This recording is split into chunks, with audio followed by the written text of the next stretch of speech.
पिछले एपिसोड में हमने देखा था कि वांग जो था वो सुजाकू लॉर्ड बनने का जो इनहेरिटेंस उसको मिला था वो उसको रिजेक्ट कर देता है क्योंकि उसको यहाँ का लॉर्ड नहीं बनना, उसको कल्टीवेशन में आगे बढ़ना है। तो ये होते साथ ही उसको अगर अपनी सोल बचानी है तो उसको कियान फेंग की जान लेनी पड़ेगी। इस वजह से वांग ने यहाँ पर कियान फेंग को जान से मार डाला था। पर तभी वहां पर ताओसन भी आकर पहुंच जाता है जो कि वो कल्टीवेशन स्टार क्रिस्टल लेने के लिए आया हुआ होता है। उसने यहाँ पर आते साथ ही वांग के ऊपर हमला करना शुरू कर दिया था ताकि कल्टीवेशन स्टार क्रिस्टल उसको मिल जाएगा तो उसके बाद बहुत आसान हो जाएगा उसको सी ऑफ डिमोनिक कल्टीवेटर के अंदर से अपने आप को आजाद करने का। वांग उसका मुकाबला करने की कोशिश करता है लेकिन साफ जाहिर था कि यहाँ पर ताओसन ज्यादा स्ट्रॉन्ग है तो वो वांग को बहुत मारता है। पर तभी वहां पर किसी मिस्टीरियस बंदे की एंट्री हो गई थी जिसने यहाँ पर आते साथ ही ताओसन को खत्म कर दिया था। किसी को समझ ही नहीं आता कि आखिर वो बंदा था कौन। जिसके बाद यहाँ से ये एपिसोड शुरू होता है। तो इस एपिसोड की शुरुआत में जैसे वो बंदा यहाँ पर आया था वो अपना मास्क निकाल लेता है और ये बंदा कोई और नहीं बल्कि मोजी होता है जो कि वांग को काफी टाइम पहले भी मिला था जब उसने वांग को लाइफ और डेथ के आर्टिस्टिक कंसेप्शन के बारे में इंफॉर्मेशन दी थी। ये देखते साथ ही वांग जो था वो तुरंत ही यहाँ पर मोजी को ग्रीट करने लग जाता है और उससे कहता है कि सीनियर आप यहाँ पर आ गए। मोजी यहाँ पर वांग को देखकर कहने लग जाता है कि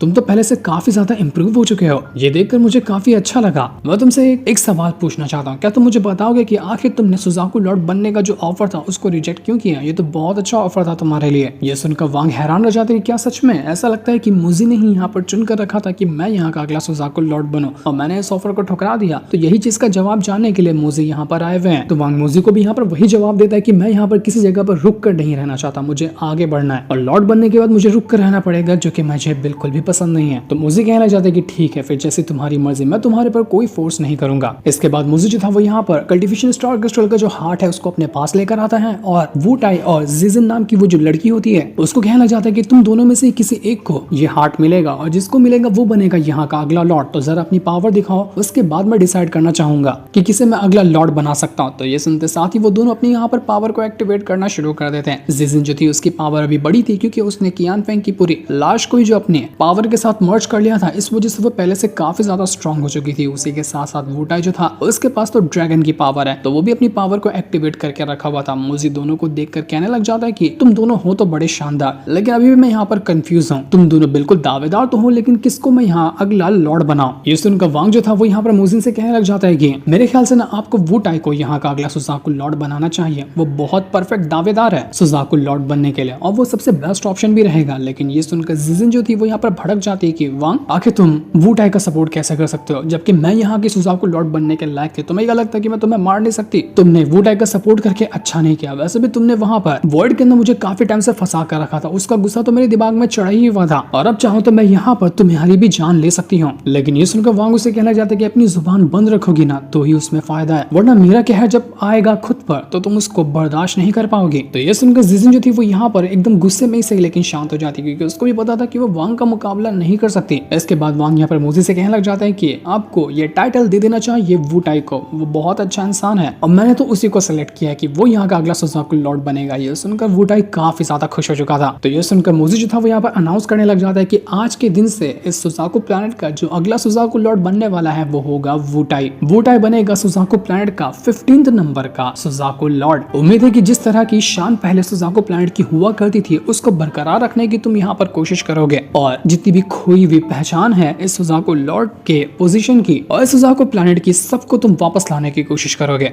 सुजाकू लॉर्ड बनना एक बहुत बड़ी जिम्मेदारी का काम है। इसके बाद देखते ही देखते जो कल्टीवेशन स्टार क्रिस्टल था वो सुजाकू प्लैनेट वाला सीधा चला जाता है वू टाई के अंदर और ये होते साथ ही वू टाई के अंदर से बहुत ज्यादा पावर बाहर निकल कर आने लग गई थी। उसको प्रोटेक्ट करने के लिए यहाँ पर कई सारे फिनिक्स बर्ड भी आ जाते हैं। यही फिनिक्स बर्ड थे जो पहले वाला सुजाकू लॉर्ड भी अटैक करने के लिए इस्तेमाल किया करता था। तो अब वो सारे के सारे फिनिक्स बर्ड कंट्रोल में जा चुके थे वू टाई के और वो जब चाहे उनका इस्तेमाल कर पाएगा। वू टाई को तकलीफ भी काफी ज्यादा हो रही थी लेकिन फिर भी वो ये काम कर जाता है और वो बहुत ज्यादा खुश था। वो वांग को स्माइल करते हुए कहने की भी कोशिश कर रहा था कि तुम्हारा बहुत बहुत शुक्रिया, आज तुम्हारी वजह से मुझे यहाँ पर ये पोजीशन मिल रही है, ऐसा मैं तुम्हारा कभी नहीं भूलूंगा। जो देखकर वांग को भी काफी अच्छा लगता है। उसी के साथ साथ मुझे तो वो यहाँ पर ओल्ड मैन से कहने लग जाता है कि मैं ना तुम्हारे इमॉर्टल क्लान के जो लोग हैं उनको ये पूरे के पूरे सुजाकू प्लैनेट का 1/4 हिस्सा दे रहा हूँ। वहां पर तुम आराम से अपनी जिंदगी गुजार सकते हो, कोई तुम्हें परेशान करने वाला नहीं रहेगा। तो क्या तुम इस चीज के ऊपर राजी हो? तो ये सुनकर ओल्ड मैन जो था वो कहने लग जाता है कि ठीक है मैं इस चीज के ऊपर राजी हूँ। इसके बाद देखते ही देखते मुझे जो था वो यहाँ पर इमॉर्टल क्लान के जितने भी बंदे थे उन सभी को वापस से उनकी जगह पर भेज देता है क्योंकि सारे लोग अभी सुजाकू टॉम के अंदर से तो यहाँ पर उसने सभी को बाहर निकाल दिया। वांग जो था यहाँ पर मुझे का थैंक यू कहने लग जाता है कि आपका बहुत बहुत शुक्रिया जो आपने यहाँ पर आकर मुझे बचाया।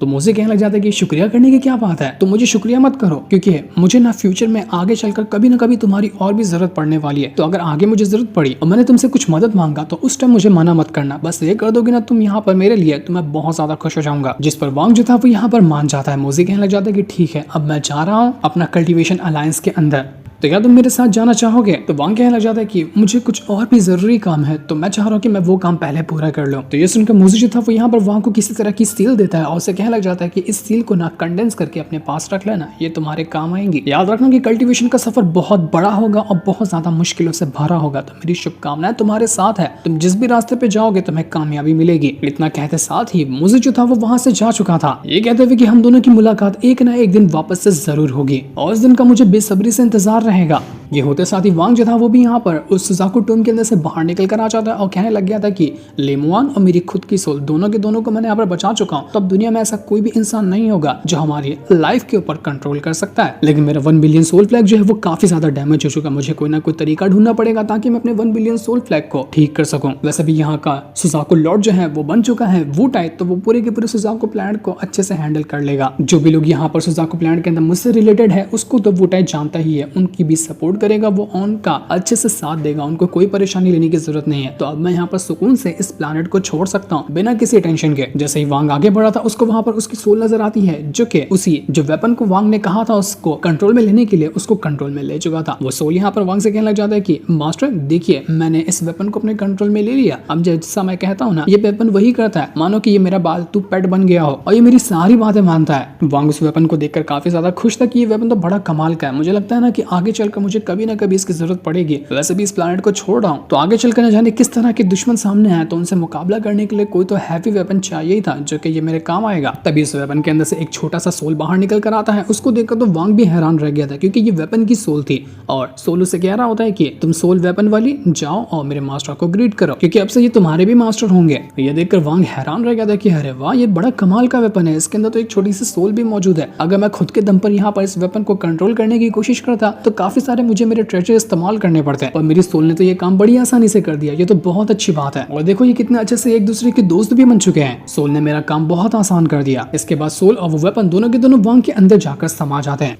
वांग वहां से आगे बढ़ जाता है। इसके बाद हमें करीब 1 साल बाद का सीन दिखाया जाता है जहाँ पर वांग जो था वो एक कमरे के अंदर बैठा हुआ था और यहाँ पे बैठे बैठे वो अपना चेस वगैरह खेल रहा होता है। और 1 साल के अंदर क्या हुआ यहाँ पर वांग हमें बताना शुरू कर देता है कि वो कहता है यहाँ पर 1 साल के अंदर कई सारी बैटल भी हुई जो कि ह्यूमन और उस इमॉर्टल क्लान के बीच में थी। इस बैटल के अंदर बहुत सारे लोगों की जान का नुकसान भी हुआ। वुटाई ने बैटल को रोकने की कोशिश की जिसमें काफी हद तक कि वो कामयाब भी रहा और ये होने के बाद उसने अपने आप को एक सेक्लूशन पीरियड के अंदर डाल लिया जहाँ पर जाकर वो शांति से अपनी कल्टीवेशन कर रहा है। उसी के साथ साथ जीजन और लियोमी जो थे उन्होंने अपनी कल्टीवेशन को काफी हद तक कि बढ़ा लिया और वो लोग यहाँ से इस प्लैनेट को छोड़ने के लिए तैयार हो चुके थे। और उसके बाद वो लोग इस प्लैनेट को छोड़कर कहाँ चले गए इसकी कोई खबर नहीं है, उनका अता पता ही नहीं चल पाया। जिसके बाद हम देख पाते हैं कि ज़ाओरू जो थी वो काफी थोड़ी बड़ी हो चुकी थी और वो वहां से आती है अपने ही घर पर जिसे लेकर वांग आया हुआ था। ज़ाओरू ने यहाँ पर अपना नेटसन सोल लेवल को भी ब्रेक थ्रू कर लिया था। इस वजह से उसके पेरेंट्स बहुत ज्यादा खुश होते कि ये तो कितनी अच्छी बात है कि तुम गई थी और यहाँ पर इतनी अच्छी कल्टीवेटर बनकर वापस आ रही हो। वांग जो था यहाँ पर वो जो एल्डर होता है उसको भी यहाँ पर कुछ गिफ्ट वगैरह दे देता है जो कि कल्टीवेशन से रिलेटेड थे क्योंकि उस एल्डर ने ज़ाओरू का इतने टाइम से ख्याल रखा था ना, तो ये उसका इनाम था। जिसके बाद वांग उस जगह पर भी आता है जहाँ पर रेड बटरफ्लाई ने कहा था उससे कि अगर तुम कियान फेंग को मार दोगे ना तो उस जगह पर चले जाना, वहां पर तुम्हें एक फूल मिलेगा और वो फूल मेरी तरफ से तुम्हारे लिए गिफ्ट होगा जिसको तुम अपने पास रख लेना। तो वांग उसी जगह पर आया हुआ था और सच में वहां पर एक ब्लू कलर का फूल होता है। जैसे वांग वहां पर आया था फूल को टच करते साथ ही उसे पता चलता है कि इस फूल के अंदर तो रेड बटरफ्लाई की सोल का छोटा सा पार्ट मौजूद है और अगर वो उस फूल को अपने पास रखता है तो मानो कि उसके पास रेड बटरफ्लाई की सोल रहेगी और आगे चलकर वो उसकी सोल का भी इस्तेमाल कर सकता है। ये देखकर वांग काफी ज्यादा खुश हो चुका था और ये होने के बाद वो एंसेस्ट्रल होम में भी जाता है जहाँ पर उसके माता पिता जो मरे हुए थे उनके नाम का प्लेट रखा हुआ था और वो वहां पर जाकर उनको ग्रीट कर रहा था और उनसे कह रहा था कि आज पहली बार मैं इस प्लैनेट को छोड़कर जाने वाला हूँ। बचपन से आज तक कि मैंने इस जगह पर गुजारे हैं लेकिन अब आपके बेटे को यहाँ से जाना पड़ेगा। वांग अपने पूरी जिंदगी जितने भी उसने लम्हे यहाँ पर सुजाकू प्लैनेट के अंदर गुजारे थे उन सभी को याद करने लग जाता है, जिन्हें याद करके वो काफी ज्यादा इमोशनल हो चुका था क्योंकि न जाने कब वो दोबारा यहाँ पर इस प्लैनेट के अंदर आएगा इसकी कोई गारंटी नहीं है। इसलिए वो इतना ज्यादा इमोशनल हो चुका था, वो यहाँ पर कई देर तक की गुजार देता है एंसेस्ट्रल होम के अंदर और बस यहाँ पर वो रोते जा रहा था। वो अपने पेरेंट्स की परमिशन लेना चाह रहा था कि आप मुझे परमिशन दीजिए कि मैं इस प्लेनेट को छोड़कर चला जाऊं, मुझे बस आपकी दुआएं चाहिए, आपकी दुआएं रहेंगी मेरे साथ तो मैं दुनिया के कहीं पे भी क्यों ना चले जाऊं, वहां पर मैं हर चीज का मुकाबला कर सकता हूं। तो उसे वहां पर उसके पेरेंट्स भी नजर आने लग जाते हैं जो कि मानो उसको यहाँ पर आशीर्वाद देने के लिए और उसको शुभकामनाएं देने के लिए आए हुए थे। उनको देखकर वांग की आंखों से आंसू रुकने का नाम ही नहीं ले रहे थे। वो बहुत ज्यादा इमोशनल हो चुका था और इमोशनल होने के बाद वो एंसेस्ट्रल होम का दरवाजा बंद करके हमेशा के लिए यहाँ से चला जाता है। जिस सीन को दिखाते साथ ही ये वाला एपिसोड यहीं पर एंड हो जाता है। Thanks for watching.